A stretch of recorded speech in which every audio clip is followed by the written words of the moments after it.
Hello laughing headliners, welcome back to the channel. There's some tons of videos of an Equatorial Guinean politician in compromised positions with women, making round on the internet. That politician is Baltazar Ebang Engonga. He is the head of the National Agency for Financial Investigation, NF, in Equatorial Guinea. So we quickly caught up with him, and he is here to gist us on what actually is happening. Mr. Baltazar, thank you for joining us. Thank you. Mr. Engonga, you hold a prestigious position in Equatorial Guinea as the head of the National Agency for Financial Investigation. There are some reports linking you to over 300 compromising videos that are making rounds on the internet. How do you respond to that? This is a serious and complex issue. As a public official, I understand the gravity of the accusations and the need for transparency. However, much of what has been shared publicly is being investigated to clarify what truly happened and the context behind these recordings. The report suggests that some of the individuals in these videos are the spouses of officials close to you, even members of the security and clergy. What led to these relationships, and why were they documented? I can't comment on personal details due to the sensitivity of the situation and out of respect for the individuals involved. The video's existence and their leak are under investigation to determine whether they were used maliciously. Okay, but this scandal has sparked a national conversation on ethics and power in public office. How do you address the public concern over potential misuse of authority? I understand the public's concerns. Accountability and ethics are core to my role at NEF. I am committed to cooperating fully with investigators to ensure that all actions are reviewed fairly and thoroughly. Mr. Engonga, with a beautiful wife and 6 children, one might wonder if there were some hidden treasures you were told can only be found in women, and that is what you kept seeking in these relationships with other women. To be honest, what was your purpose? What is the motive behind all these? I appreciate the question, but let me first say that personal failings or mistakes do not reflect a lack of appreciation from my family. My wife and children are the foundation of my life, and nothing changes that. These relationships, as they're described, are deeply regrettable, and I take responsibility for any actions that have impacted those I love. Personal missteps happen, but they should be seen as a separate issue from my commitment to my work and my family. I'm committed to restoring trust, starting with those closest to me. Mr. Engonga, some people are asking if you were trying to start your own let's say, your own video collection network, considering the fact that these recordings were found on your work computer. Were you perhaps planning to launch a different kind of business? Oh, no.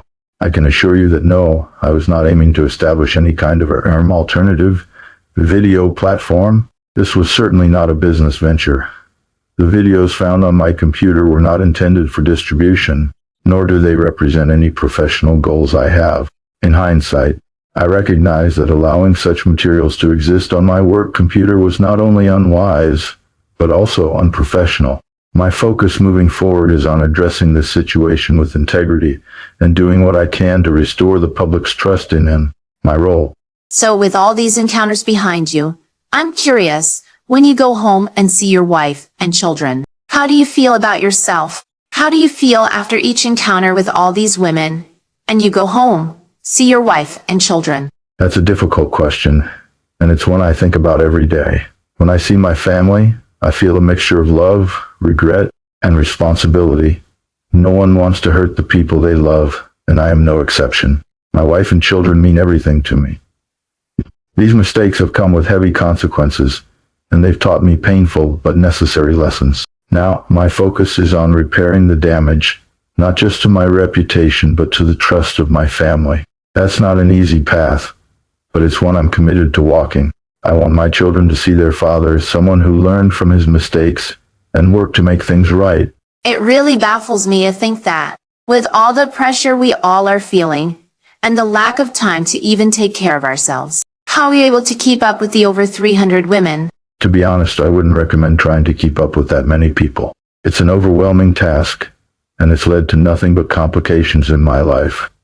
Each relationship requires time and attention, and attempting to juggle so many only invites chaos. I realize now that building meaningful connections is far more important than the number of them. My focus should have been on nurturing genuine relationships with a few rather than spreading myself too thin. I'm learning that quality always outweighs quantity, and that's a lesson I'm taking to heart as I work to repair the damage caused by my choices. Mr. Engonga, you recently posted on X, formerly Twitter, that this scandal might be the work of people trying to bring you down. Do you still stand by that? Do you really believe there's a coordinated effort to damage your reputation? Yes, I do believe that some of what's happening may not be accidental. In my position, I've had to make difficult decisions, and that doesn't always make one popular. There are people who may feel threatened by the work we do at the National Agency for Financial Investigation, and it's possible they see this as an opportunity to weaken my standing. That said, I'm not deflecting responsibility. If mistakes were made, they were my own, and I accept that. But I ask the public to consider that not everything may be as it seems, and there may be those who benefit from this situation going public in the way it has. Okay, I get that. But let's look at this. In one of your posts, you mentioned that people are trying to bring you down, but in another, you claim that the videos were created with AI and don't feature you. Which one should we take? Are you not contradicting yourself? Thank you for giving me the chance to address this. It's been a challenging time, and I realize that some of my statements may seem contradictory. When these videos first came to light, I felt blindsided and under attack, and I genuinely questioned if technology could have been used to frame me.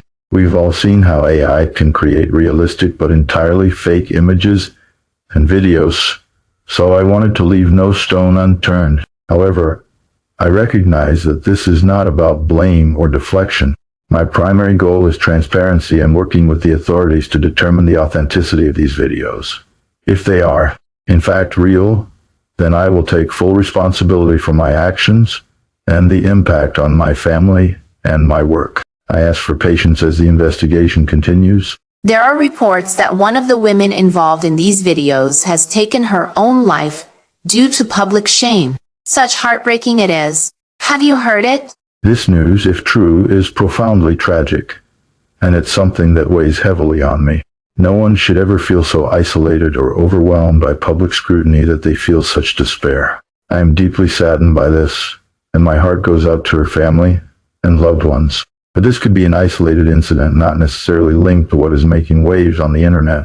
You know, people like making things up for their own parochial interests. Mr. Baltazar, you are the greatest of all time. You are a goat. Thank you for that unexpected compliment. While I appreciate the sentiment, I think it's important to remember that being a GOAT, greatest of all time, comes with responsibilities. Right now, my focus is on addressing the serious issues at hand and working toward regaining the trust of my family and the public. But I'll take the humor wherever I can find it. There are ongoing accusations of corruption against you. How do you respond to these serious allegations? I take these allegations very seriously. Corruption is a grave issue that undermines the integrity of public institutions and trust in leadership. I want to be clear. I am committed to transparency and accountability. If there are legitimate concerns, I welcome the opportunity for a thorough investigation to clear my name. I understand that my position at the National Agency for Financial Investigation places me under a microscope, and I expect scrutiny. However, I stand by my integrity and will cooperate fully with any investigations. It's essential for the public to know that I am here to serve and uphold the law, not to exploit it. I wish you luck and thank you for accepting to talk to us. Thank you for the opportunity to speak with you. I appreciate the chance to address these serious matters and share my perspective. As I navigate this challenging time, I remain committed to working through the issues at hand and restoring the trust of those I serve. Your understanding and interest in this situation are valued. Viewers, thank you for watching.